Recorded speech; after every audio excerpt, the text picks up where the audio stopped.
So hello everyone, welcome back to my channel. तो आज की ये वीडियो उन सभी स्टूडेंट्स के लिए काफ़ी ज़्यादा यूज़फुल होने वाली है जिन स्टूडेंट्स ने बीए प्रोग्राम थर्ड सेमेस्टर में हिस्ट्री सब्जेक्ट को चूज़ किया था। तो हिस्ट्री सब्जेक्ट के अंदर उन्हें एक बुक पढ़नी होती है जिसका नाम है हिस्ट्री ऑफ इंडिया 1200 से 1550 तक।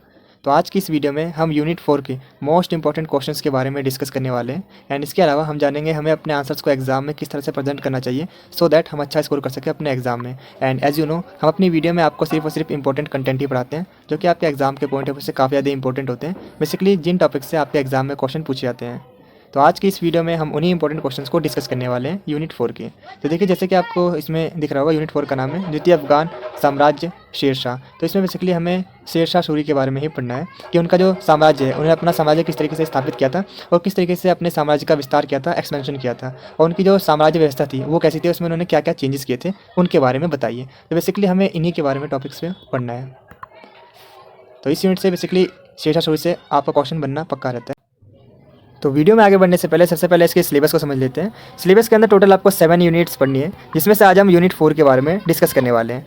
तो चलिए सबसे पहले हम समझ लेते हैं कि अभी तक आपके एग्जाम में इस यूनिट से किस किस टाइप से क्वेश्चन पूछे गए हैं। तो जैसा कि आप चेक कर सकते हो, इसमें आपसे पूछा गया है द्वितीय अफगान साम्राज्य की स्थापना के उपरांत शेरशाह के प्रशासनिक ढांचे में हुए परिवर्तनों का विवरण दीजिए।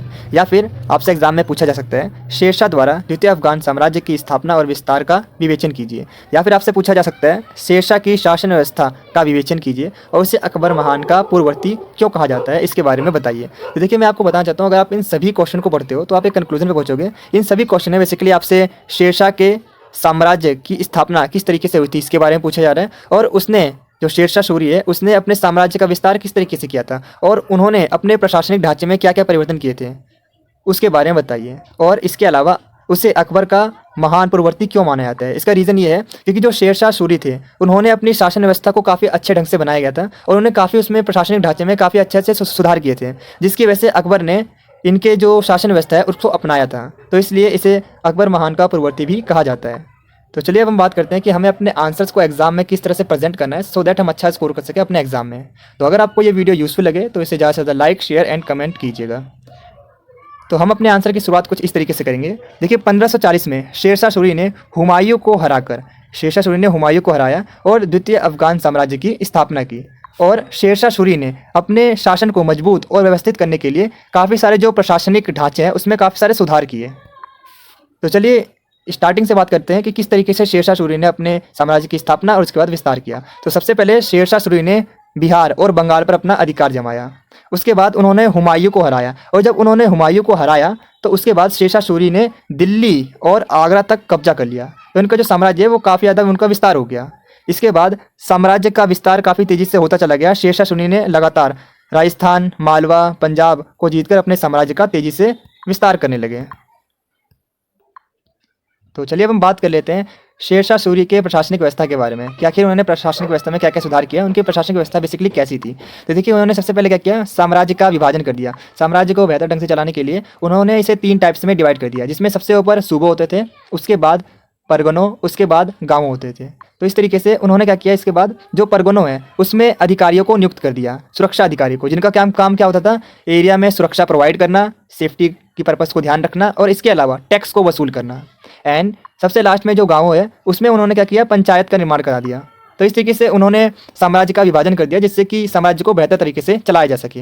एंड इसके अलावा इन्होंने प्रशासनिक सुधार क्या किए, भूमि और कर व्यवस्था में इन्होंने सुधार किया। अब इन्होंने क्या किया, इन्होंने सबसे ज़्यादा जो फोकस किया कृषि सुधार में फोकस किया और किसानों की जमीन को मापा और उपज के हिसाब से टैक्स वसूलना तय किया। यानी जितनी उपज हो रही है उसके हिसाब से ही टैक्स लिया जाएगा, जिससे कि जो किसान हो उस पर कोई बोझ ना बने। तो ये इनके काफ़ी अच्छे प्रशासनिक सुधार थे। तो चलिए इनके सुधारों की और नेक्स्ट पॉइंट पे बढ़ते हैं हम। नेक्स्ट पॉइंट है सड़क निर्माण और यातायात में सुधार। तो देखिए, शेरशाह सूरी ने साम्राज्य को जोड़ने और व्यापार को बढ़ाने के लिए सड़कों का जाल बिछाया और इन्होंने जीटी रोड बनवाया और बड़ी सड़कों का निर्माण करवाया। और इसी के साथ साथ सड़कों के किनारे धर्मशालाएं बनवाए और कुएं बनवाए, जिससे कि किसी प्रकार की प्रॉब्लम ना हो लोगों को, और सड़कों पर सुरक्षा भी प्रोवाइड की जिससे कि जो व्यापार है उसे बढ़ाया जा सके। क्योंकि अगर सड़क पर सुरक्षा नहीं है तो जो व्यापारी आएंगे उनका जो माल है वो लूट लिया जाएगा। तो इसीलिए इन्होंने व्यापार को बढ़ाने के लिए सड़कों का निर्माण करवाया और इसके अलावा सड़कों पर सुरक्षा भी प्रोवाइड की। नेक्स्ट है डाक व्यवस्था। तो शेरशाह सूरी ने डाक और संदेश भेजने की एक कुशल प्रणाली को विकसित किया। किस तरीके से इन्होंने डाक व्यवस्था को विकसित किया, देखिए इन्होंने क्या किया, सड़कों के किनारे डाक चौकियों का निर्माण करवाया और संदेश को जल्दी से जल्दी भेजने के लिए घुड़सवार संदेशवाहक को नियुक्त किया, जिससे कि जो भी जानकारी है वो तुरंत राजा तक पहुंच सके। तो ये काफ़ी अच्छी इनकी व्यवस्था थी। तो चलिए हम नेक्स्ट पॉइंट की ओर बढ़ते हैं। नेक्स्ट पॉइंट है सैन्य व्यवस्था। तो चलिए हम देखते हैं सैन्य व्यवस्था में इन्होंने क्या क्या सुधार किए।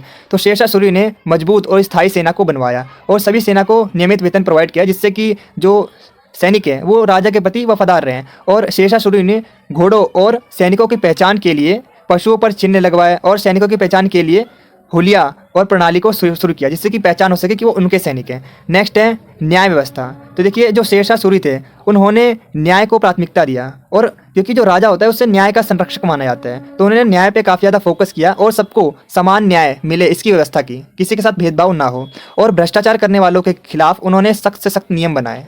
नेक्स्ट है सामाजिक और धार्मिक सुधार। तो चलिए हम देख लेते हैं शेरशाह सूरी ने धार्मिक और सामाजिक सुधार में क्या क्या चेंजेस किए। तो देखिए जो शेरशाह सूरी थे वो धार्मिक रूप से सहिष्णुता थे। सहिष्णुता का मतलब होता है वो सभी धर्मों का सम्मान करते थे। और शेरशाह सूरी ने धर्म और जाति में होने वाले भेदभाव को खत्म करने का प्रयास किया। तो ये भी एक इनकी काफ़ी अच्छी जो प्रशासक इन्होंने काफ़ी अच्छा सुधार किया। तो चलिए हम बात कर लेते हैं कि आखिर शेरशाह सूरी अकबर का पूर्ववर्ती क्यों है।